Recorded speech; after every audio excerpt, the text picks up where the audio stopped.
Hey everyone, I'm Ava, and today, I'm not telling you someone else's story. I'm telling you mine. This is the most personal thing I've ever shared because I think many of you are making the exact same mistake I made. So sit with me for a few minutes, and let me tell you everything. At 28, I was in Chicago, earning $110,000 as a senior product manager. I had the apartment, the Tesla, and a passport full of stamps. I had one firm, non-negotiable rule. He needs to be at least as successful as me. That rule nearly cost me everything that actually matters. Then I met Mark. He was a high school history teacher making $48,000 a year. He didn't match my list at all. But when I mentioned my mom was unwell, he stopped everything and asked, "How is she doing? Is there anything you need?" Not one of the impressive high-earning men I dated had ever asked me that. For the first time in years, I felt heard. When I was exhausted, he'd make tea and say, "Tell me everything, I'm not going anywhere." He showed me things no salary could buy. But my world didn't see it. Friends asked, "He makes half what you do. Is he enough?" I let those voices get louder than my heart. 3 months in, I told him, "We're just not on the same level." He simply said, "I hope you find someone who makes you feel safe with everything, not just money." He walked out, and I sat there alone, telling myself I'd made the right decision.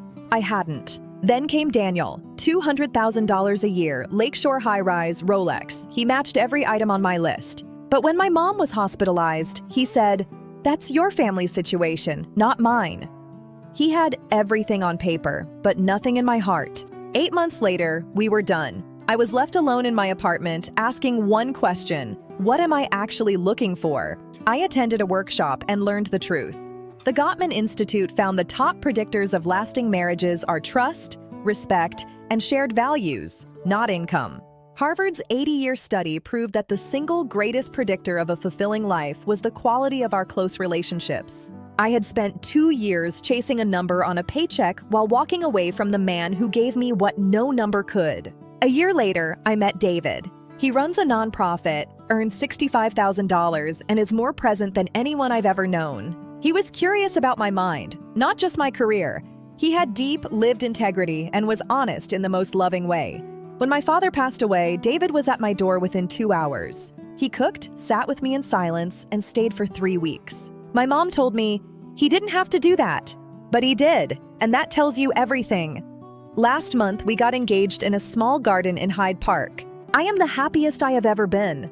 Character outlasts money and turns an ordinary life into a rich one. Income matters for security, but a high salary doesn't guarantee someone will hold your hand when life gets hard. Character does. Ask if they make you feel safe. Ask if you can trust them with your heart, because character is what shows up at the hospital and stays through grief. I'm Ava. Tell me in the comments what matters most to you. Like, subscribe, and I'll see you in the next video.